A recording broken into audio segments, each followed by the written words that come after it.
Hey bros, what's going on? It's Broski in here. We're back at it again with another Destiny video. Hey guys, it's been a while since we've heard from Bungie. This week at Bungie just came out today, the TWAB. It's got some big news with Destiny 2, upcoming Nightfall, and some amazingly good new raid challenges that are going to be super fun to do with friends or helping people through. Or whatever, it's going to be really fun. We're going to be going through everything today, going over the whole TWAB. I hope you guys are ready. We're going to start off right now, though. It says, this week at Bungie, we're decorating the world for a big dance. Yesterday, we revealed the Crimson Days is coming to Destiny 2. If you haven't had a chance to read the details on the new 2v2 playlist and rewards you can earn in an activity, please check it out now. We'd be honored to have you join us for the celebration. If you guys don't know, obviously, February 13th starts Crimson Days. Crimson Days is like a Valentine's weekly thing. It's just like a whole week from the 13th to reset the next week. They do have a 2v2 playlist. You can do other activities, obviously, together and earn loot inside the game. If you guys haven't checked it out, make sure you guys check those things out, man. Earlier this week, Lord Saladin packed up his wares and left the tower. We've heard some good things about Iron Banner in Season 2. If you're still holding tokens, you can use them the next time the ritual returns. If you still need to punch some Guardians to get that chest ornament, you can also continue that progress when Lord Saladin returns. So I know I've seen a couple of you guys asking like, yo man, I didn't get this chest piece because I didn't beat enough people down or didn't kill enough people with grenades in Iron Banner. That right there answers a lot of you guys' questions. You will be able to continue that progress this next Iron Banner. We'll have the same exact loot next Iron Banner, obviously with new weapons. So that's good news. Good news for you guys in there. Next, settle the score. This is all about Nightfall right here, guys. It's a super awesome thing. Definitely want to listen to this. Do you see the stars flutter? Now listen. They scream from our enemies. The balance has been threatened. Nightfall is upon us. This burden of light has never been heavier. We can sleep no more. Ulan Tan. This week at Bungie, we published a Destiny 2 development roadmap to forecast some changes coming to Destiny 2. You may have noticed some changes coming to Nightfall strikes. The Nightfall has been the subject of a lot of feedback since launch. Many of you have felt that the timer was pretty stressful and preferred to be able to slowly work your way through the challenge at your own pace. We plan to address this feedback in upcoming changes. Before we go into details, Game Director Chris Barrett has some context to frame up the existential fantasy that we like to do for our Nightfalls to serve.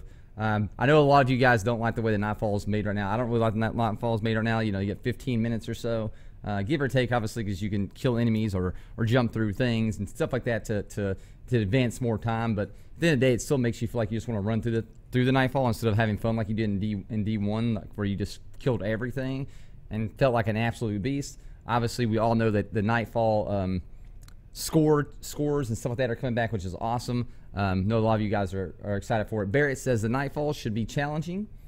Tests that the only bravest Guardians dare face. Fire teams of any size should be able to participate, from organized clan groups to skilled solo players. Players that should be able to determine their own challenge level by going slowly and steady or fast and wild. The elective modifiers to test these most hardcore veterans.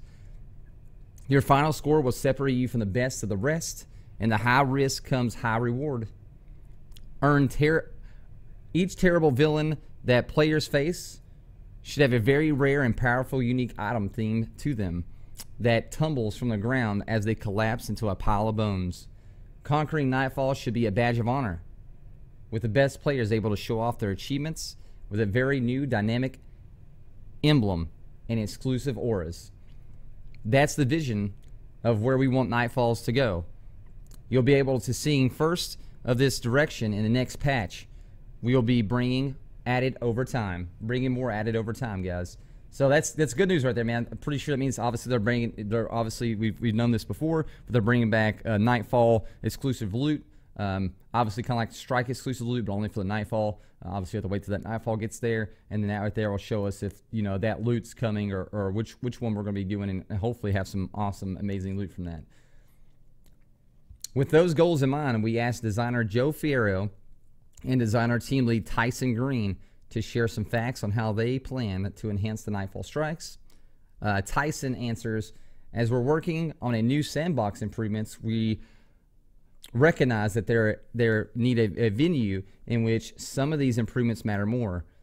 The weekly Nightfall, especially the prestige difficulty, was intended to be such a venue, but the controversial time limit mechanic is such a simple pass-fail mechanic. It needs to acknowledge the success as being a clear with no degrees of success past that. So no competition exists in that space. In turns, a lot of people off of the Nightfall too, since it's both difficulty and index performance solely on speed. So here we go, right into Nightfall scoring. This is how Nightfall scoring is going to work and things like that, guys. We are repositioning strikes scoring in Destiny 2 to enable to achieve something prestigious in the weekly Nightfall as a way to amplify difficulty in the new scoring rules and intended to be better at a few specific things. Reward you for engaging and defeating enemies instead of running past them. Avoid overemphasizing specific mechanics like precision kills that highlight certain areas of the sandbox and or punish other areas, so that players are the ones who determine the most effective meta. Rewards you for taking on a greater challenges up to the limits of your own capabilities. Rewards you for doing above and beyond quickly or over the course of a short run versus long slogs over several hours. The updated mechanics look like this. Scoring is a team-based and sum of individual performance. A team should be able to focus on what works best, not feeling put out by who stole whose kill. Scoring is primarily driven by kills and secondary by orb generation. We want you to find that what works best for you for clearing strikes instead of telling you which weapon to use, but we want to coordinate use of supers and other team support mechanics to contribute to high scores. We're interested in restoring special point rewards based on medals, but we want you to understand the basic meta first. Score bleeds over time. We are watching this closely. Score decay can feel bad, but all else being equal, a team that clears faster than another team should score higher. Score decay achieves this in the most transparent fashion. Scoring cuts off after a certain time threshold at 15 minutes. So if you're running the strike for a little bit over 15 minutes, the new points earned are reduced by 50%. So that means after 15 minutes you're in that strike, any points you earn after that are reduced by 50%. Obviously, so if you kill an enemy, you get 100 points. Now after 15 minutes, you're going to get 50 points, and so on, and vice versa. At 18 minutes, you stop earning points altogether. It's a race to the finish, and post your score. We want time to matter, but we also want to avoid some of the problems we saw with the Prison of Elders, where a high score might involve punishing respawn combatants for a few hours until a novelty wore off. A good Nightfall clear shouldn't feel like a slog. So if you guys remember Prison of Elders, people literally just sat back and just killed enemy as long as they could before they lost a lot of points. And you never stopped earning points, so you pretty much could just have infinite, like crazy high scores. Now you can't do that because after 18 minutes in the strike, you won't be able to earn any more points, and your points will start falling off. So it is a race against time, but not a race against time. You know what I'm saying? Like, you want to get it done, but you also can score a ton of points and go over the 18 minutes and still have a really high score. Next, they go on the challenges. On top of the above mechanics, 8 are challenge cards. So now they're introducing Nightfall challenge cards. Items that offer a way to boost a challenge in exchange for a score multiplier. In 1.1.3, there will be a challenge card that drops from completing a Nightfall run. It has some customization options to help tune the challenge level to what you and your fire team are capable of. So pretty much, man, these challenge cards will drop at the end of Nightfall. You can redo Nightfall to get a better score and things like that, which are awesome. It makes you want to go play that thing again to get a to get better things. You know what I mean? Next, the rewards. Players will be able to see their score on the new Nightfall emblem available as it drops in each Nightfall strike. So you put on that. So each time you do a Nightfall strike now, there'll be a emblem that'll drop with it. Obviously, you'll get an emblem, and then that emblem will show everybody else your Nightfall score for that week. So if you get a kick-ass score and you want to show people your Nightfall, show people what you made that week, man, pop that sun gun on, dude. Boom. Then you're live for the party, bro. These emblems are now the source of the auras, which are automatically enabled if your personal score is above a global threshold. So, guys, if you get above that threshold that week for the score, that means you'll obviously have that aura above your head. So, yeah, there you go, man. It's how you get the new auras, too, above your head. At this first threshold, we set a base on what you think will be able to tougher players to reach, but we look forward to showing us how much we underestimate you. Then we raise the bar based on community scores. So each time that Nightfall might come a thing, it might that score that next time might be higher than the score before that, because obviously based on what everybody else scores, depends on what they'll make that for that next that same Nightfall next time for the minimum score to have that aura above your head.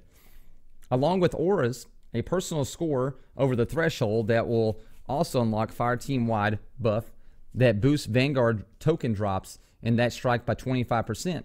When your fire team sees that night aura above your head, they know who's hooking them up. So now you also get a 25% boost in those Vanguard tokens on that strike from here on out if you had that aura above your head and make it, above your personal, make it a good personal score. Lastly, some rare variants of these Nightfall emblems will be available as a drop to higher score thresholds. Attaining these rewards is meant to be challenging, so we don't expect everyone to reach these scores or collect these items. So pretty much, guys, they're also having some super rare emblems if you get above a certain threshold in a Nightfall. So if your score's way above beyond, in that top, let's say 5% top, scores that week, you'll get an awesome emblem that, the other 95% of people don't have. So that's pretty awesome. Having loot that are very hard to obtain is amazing to me, because that's something we didn't have in Destiny 2. Version 0.9, update 1.1.1.3, will have the first pass on this feature. Before you can call it competitively activity, we will need your help pushing the limits and finding where it breaks. Future updates will react to this input, as well as more rewards and recognition for posting competitive scores. Pretty much, guys, they're actually using us for once, and actually going to be listening to us in the community and seeing our scores and stuff like that before, obviously we'll be making updates to this system. That way, if the first couple of Nightfalls, everybody's getting that aurora and everybody's getting that 25%, they know they put the bar too low and they need to raise that bar. That way, it's only rewarding the top 10 or 20% or so of people. Designer Joe Ferrero has some additional info about the expected new Nightfall modifiers in the Prestige mode. John, the current Nightfall climate pushes players through the encounter as fast as possible, focusing on extended bonus timers, skipping encounters unless you are required, which was more stressful than fun. With the Nightfall strike scoring, we're looking to give players more control, allowing them to modify their experience, provide them the challenge they want, and incentives more methodically progress through these encounters. People like big numbers, and the best way to get big numbers is to kill everything. We've been listening to community feedback, and this is the first step in making a few improvements. We're hoping you'll put time in and let us know how you feel. Obviously, I think me as a whole, and I think most of you guys out there have been looking for something like this. Because right now, the Nightfall, you literally just, you don't do half the Nightfall. You literally run through it, man. You know what I'm saying? Just to try to get done as fast as you can. You know what I mean? That's just the name of the game. Hopefully, this right here will make it more engaging, like D1 and things like that. Let's hope, guys. Let's hope. The modifiers will apply to multiplayer to these scores in Prestige Nightfall. It isn't all more, though. There are plenty of ways to lose points. This is an ever-present score bleed to apply pressure to keep you moving, and a timer that will reduce your multiplier if you take too long. Here are the current modifiers we're going to ship with the first engagement. Void/Solar/Arc Singe currently provides a 25% increase to player and enemy damage on the corresponding element. Extinguishing a fire team wipes, return to orbit. Okay, guys, listen, they're actually putting this back into it. So if everybody dies, if extinguish is on, the whole fire team returns to orbit and you got to restart again. I know a lot of you guys like that in D1. It's coming back with as a modifier. If that modifier is on, it's called extinguish. Power modifier. Voluntary decrease your power to gain a score bonus. So a power modifier voluntarily decreases your power to gain a score bonus. These are just our initial modifiers offering. This release is focusing more on how the system as a whole feels, so we can get a feedback on the core experience to fine-tune it before we dive headfirst into creating additional modifiers. Okay, guys, man, these are good modifiers to obviously start out with. These are good things to cool, man, to go over again. Obviously, Void, Solar Arc, it gives you increase and also gives enemy increases and a damage done in those modifiers. Extinguish wipes the whole team, just like D1. At the start of D1, you go back to orbit, start all over again. Power modifier, voluntary decreases your power to gain a score bonus. Those are amazingly good strike and slash, especially Nightfall modifiers. I can't wait for those things to come. I've been waiting for those things to come, guys. These are all things that we've been listening to. Obviously, that tells you guys that Bungie is listening. They're just taking a little bit of while and a little bit longer to get these updates out. Next, we're going to go to the raid plans, guys. I know a lot of you guys have been looking for these raid plans. I mean, I've been looking for them, man, because raids are, like I said, man, raids right now, dude, like the only reason I do raids for the most part is to help other people get through the raid, because, I mean, what's better for me, man, than helping people get through the raid? Not too many things. I love seeing people happy. I love getting people through the raid. Last night, we got a couple people through their first raid ever. They played D1 all the way through, never done a raid. Played D2 till now, never done a raid. We did them both raids last night. Amazing feeling getting people through. This right here will even be more fun for me. Raid plans. Another thing that has been jumped out at us in the Destiny 2 development roadmap was the Eater of the Worlds Prestige mode was pushed out until May. You may have even said, what is taking them so long, question mark? It's a fair question. The answer that we didn't want to release in its current form before rolling it out, we thought we could add some more flair to this special activity that would make it more worthwhile. Here to tell you more about the plans and raid activities is Senior Joe Blackburn. Blackburn, aka Joe. Hey Guardians, for Destiny 2 we want to release raid content on a more regular cadence than we did during the first years of Destiny. In our original estimation of this work, we knew it would take a while to focus on normal raids, foregoing layer challenge modes, and having prestige modes rely on enemies that were more lethal and harder to kill. So pretty much that just, really it's what we thought. They were just going to add more enemies and more, yellow bars to the raids to make them, give them that, I guess, more prestige feel instead of doing different challenges and stuff like that, kind of like they did in the first raid. Obviously, the raid layer, they want to do something different because, it's raid layer. It's not like a real raid. It's like a regular raid. I mean, it's a raid, but it's not like a regular raid, so they didn't want to add all kinds of challenges to it. As we got closer to releasing the Prestige Eater of the Worlds, we knew we wanted to do something more. Over the past few months, we have been prototyping a new way of adding difficulty and replayability to raid activities. Today, I'm happy to announce that we have decided to push this feature forward and release it in Leviathan raid content with the release of Expansion 2, which is in May. Going forward, all raids will have these normal mode active at all times. And each week, one raid or raid layer will have a curated loadout mode, which pretty much means, guys, what's that mean, guys? A loadout mode means you're going to have a specific loadout. You can only use that one loadout. There's nothing you can do about it. It's going to be kind of fun. I mean, I've been kind of asking for this, you know what I mean? It'd be really fun to have like a weird, wonky, stupid setups that you have to beat the raid with. I know it's going to kind of suck because, like I said, man, this pretty much confirms that they're not going to get rid of the weapon system the way it is now. And a lot of you guys want snipers and shotguns inside the secondary slot. I don't think this is going to happen now. Maybe they might add some weaker snipers and shotguns into the secondary. I don't know.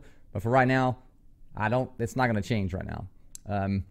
This new version of Prestige Mode requires players to complete raids filled with deadly enemies using a curated loadout of weapons and special modifier that enhances the way you play.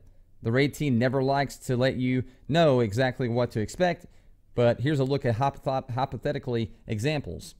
These are not the plan of record, but we'll give you a basic idea of what you might find. Week 1, this right here is, like I said, guys, these right here are just loadouts or things like that that are showing that could happen, but they're not. These aren't the ones that are planned. Raid activity, Eat of the Worlds. So this right here would be the Loadout Challenge for Eat of the Worlds. Modifier, Marksman.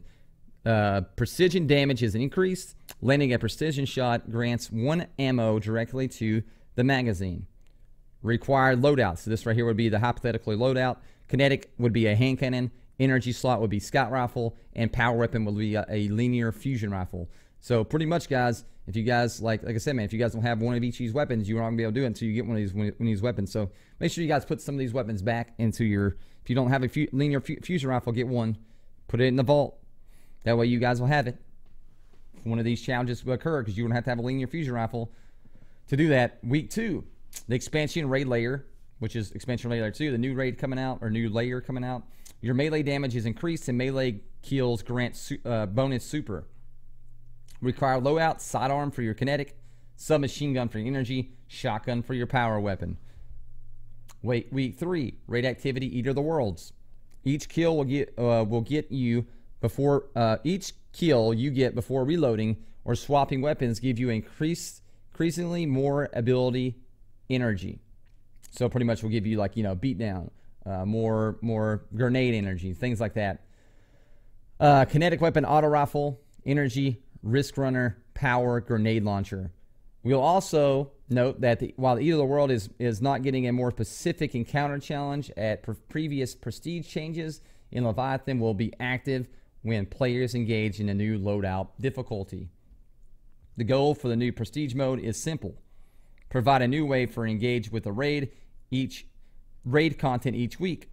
New ways to engage with different weapons in your vault, and new rewards to chase.